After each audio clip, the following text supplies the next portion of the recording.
therefore with whatever evil people cared to imagine.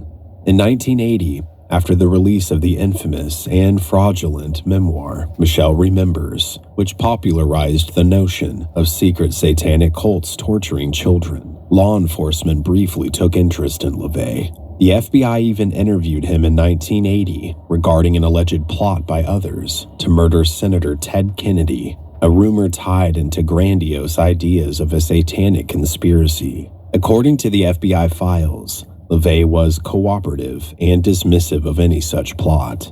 He told agents that most of the church's followers were fanatics, cultists, and weirdos, and that his interest in the Church of Satan is strictly from a monetary point of view. This candid assessment, essentially calling many of his fans kooks, was not something LaVey would have said publicly, but it revealed his pragmatic and even jaded view in private. The FBI closed their inquiry, finding no evidence tying LaVey to any crime. Nonetheless, during the 1980s, LaVey often felt under siege. As the New York Times later noted, the Satanic Panic led to over 12,000 unsubstantiated accusations of satanic ritual crimes across the United States. LaVey's Church of Satan, while not directly accused in most cases, became a boogeyman in the eyes of many Americans. LaVey received death threats.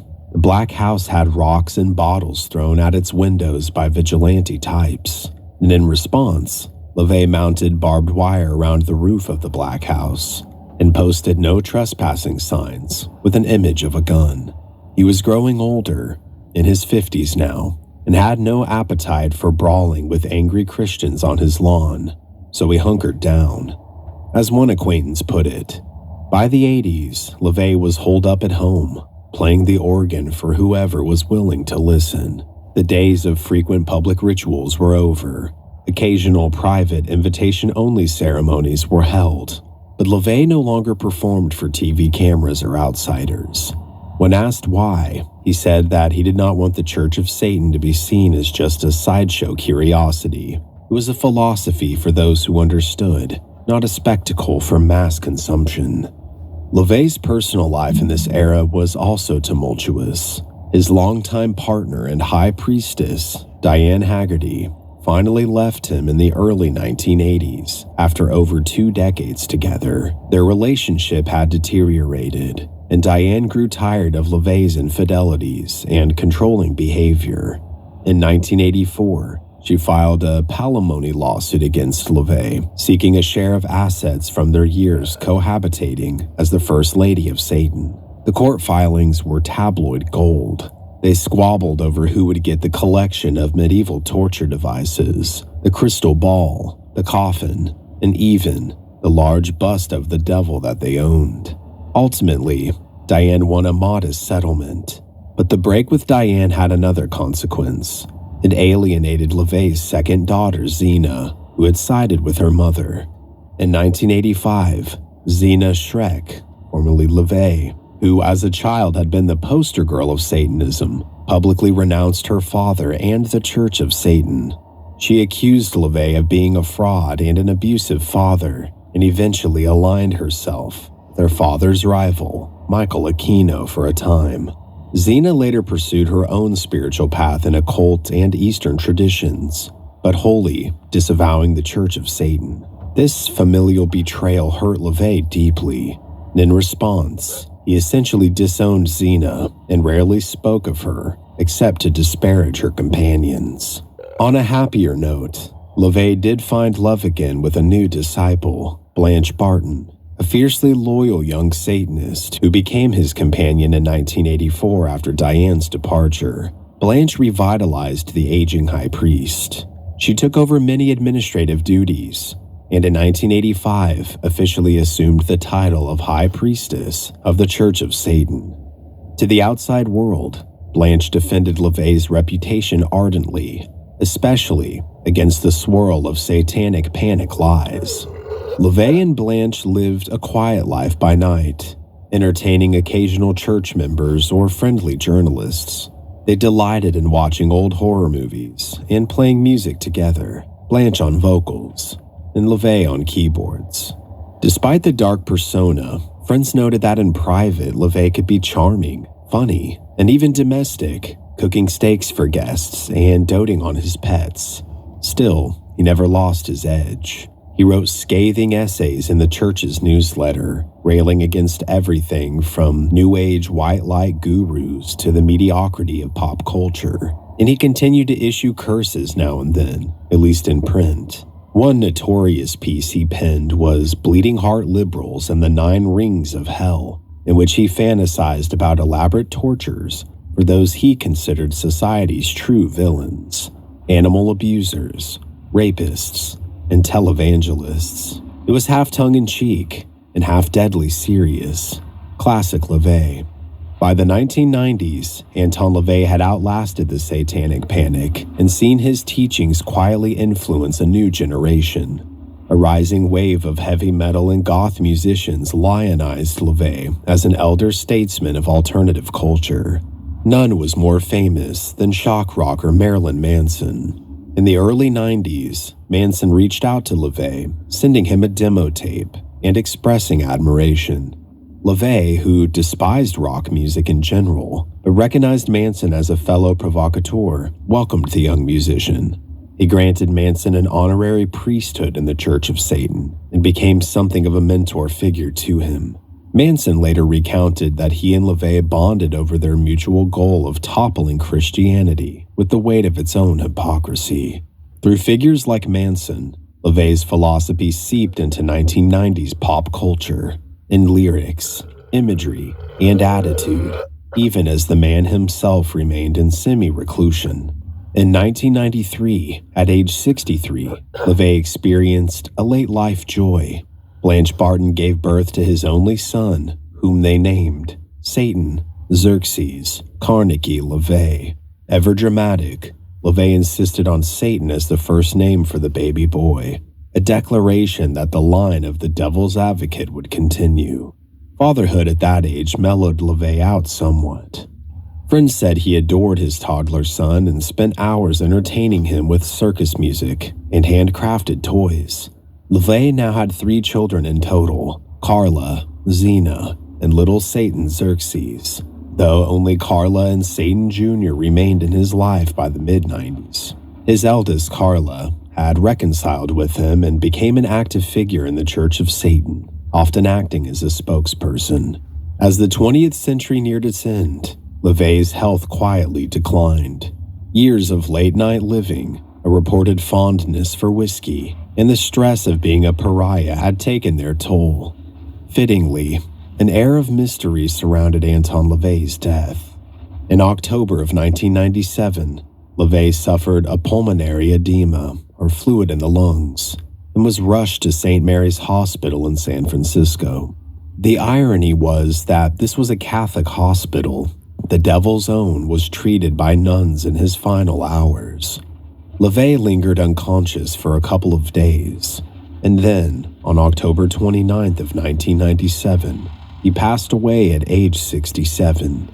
Curiously, due to a paperwork error or delay, the death certificate recorded the date as October 31st of 1997, or Halloween. To his devotees, this seemed preordained, the ultimate trick-or-treat, that the Black Pope would officially die on All Hallows Eve. In the immediate aftermath, LaVey's family kept his death a secret for several days. Only after LaVey's body was cremated in a secret satanic funeral in Colma, California, attended by invitation only under the cover of night, did his eldest daughter Carla make a public announcement. In a macabre press conference, Carla LaVey stood holding hands with a wax statue of her father, one he had made years prior for a wax museum, as she confirmed the news to cameras. It was as if Anton LaVey had become one of his own lifelike mannequins, hovering between reality and legend, even in death. Inevitably, rumors sprang up about LaVey's final moments. A particularly lurid tale spread that, on his deathbed, LaVey suddenly saw something with his final breath and cried out, "Oh my, what have I done? There is something very wrong," an implication of a deathbed repentance or terror. This story made the rounds in Christian circles, eager to believe that the devil's high priest had one last change of heart. However, investigation by the fact-checking site Snopes found that the rumor is entirely unfounded. LaVey apparently died unconscious, without any final pronouncement. This false tale of his last words is nonetheless telling. It shows that even in death, LaVey's life accrued myth, a fitting final trick by those who sought to diminish him. After LaVey's passing, a bitter dispute erupted over the final inheritance of his satanic legacy. In a coda worthy of a soap opera or a grim fairy tale, LaVey's estranged daughter Zena and her husband Nicholas Schreck released a scathing 9-page fact sheet in early 1998, attacking LaVey's life story. They confirmed many of journalist Lauren Wright's earlier exposés, that LaVey had lied incessantly about his past. He never worked with the police, never had a fling with Monroe, never tamed lions in a circus, contrary to his claims. They painted him as a narcissistic con man who had started to believe his own satanic Bible hype. While some of their points had merit, LaVey was a liar about his biographical details. He openly admitted, "I'm a hell of a liar. I lie constantly and incessantly," in his last essay compilation. Many of Zena's barbs seemed fueled by personal resentment. The Church of Satan's leadership, which by mutual agreement passed to Blanche Barton after LaVey's death, fired back at Zena, and a messy legal battle over LaVey's property ensued. In the end, LaVey's estate, including the famed Black House, was divided. The Black House, in poor repair, caught in legal limbo, was eventually demolished in 2001 to the dismay of Satanists who saw it as a piece of dark history. Condominiums now stand at 6114 California Street, but pilgrims still drive by to see where the unholy church once stood. The Church of Satan itself survived LaVey, though it splintered. Blanche Barton led it for a few years, but by 2001, she ceded leadership to Peter H. Gilmore, a longtime member whom LaVey had respected. Gilmore and the new administration moved the church's headquarters to New York and maintained LaVey's teachings via the internet and publications. Carla LaVey, feeling sidelined, formed a separate group in San Francisco called the First Satanic Church in 1999 to carry on her father's work in her own way. Meanwhile, entirely new satanic-inspired movements sprang up, most notably the Satanic Temple, founded in 2013, which borrowed LaVey's Satan as a symbol approach but directed it into political activism for secularism. The Satanic Temple's founders openly acknowledged a debt to LaVey's philosophy while also rejecting his more reactionary social views.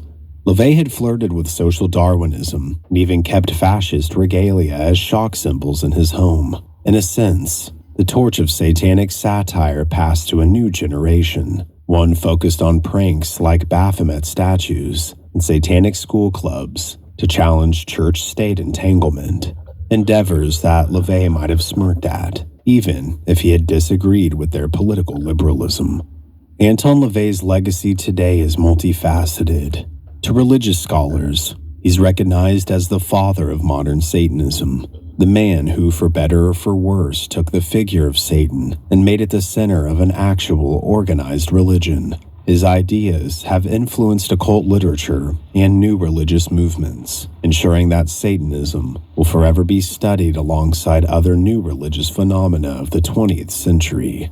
To pop culture, LaVey remains an enduring icon of the counterculture, immortalized in countless film characters, songs, and novels that riff on his persona. Whether it's a bald satanic high priest in a horror movie or references in metal music, LaVey's archetype lives on as the image of a Satanist. He even made it into comic books and video games as a villainous caricature. Yet those who knew him often described a more human side. Friends recall him cackling at episodes of The Munsters and performing amusing parlor tricks, or doting on pet cats. He kept numerous cats, finding them suitably satanic in their independence. He was a bundle of contradictions, a man who preached Nietzschean strength but loved cheesy monster movies, a liar and a dreamer, who nonetheless gave confidence and identity to many alienated individuals. In his final interview, LaVey was asked how he thought he'd be remembered. With a sly grin, he answered that, "I'll never die. I've made arrangements." In a way, he wasn't joking. Anton LaVey lives on as the idea of him endures, and endure it has. Each Halloween, and whenever a sensational crime or story invokes Satanists, the specter of LaVey's shaven, devilish face isn't far behind in the public imagination.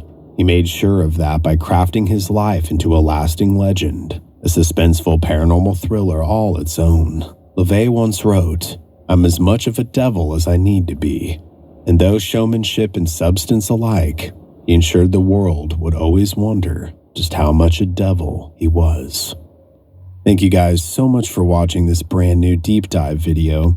I really hope that you enjoyed it, and if you did, please hit the like button, leave me a comment down below, hype it if you can, and definitely subscribe if you're not subscribed already. All that stuff helps me out tremendously. Please also consider becoming a patron over at patreon.com/mysteryarchives, and check out my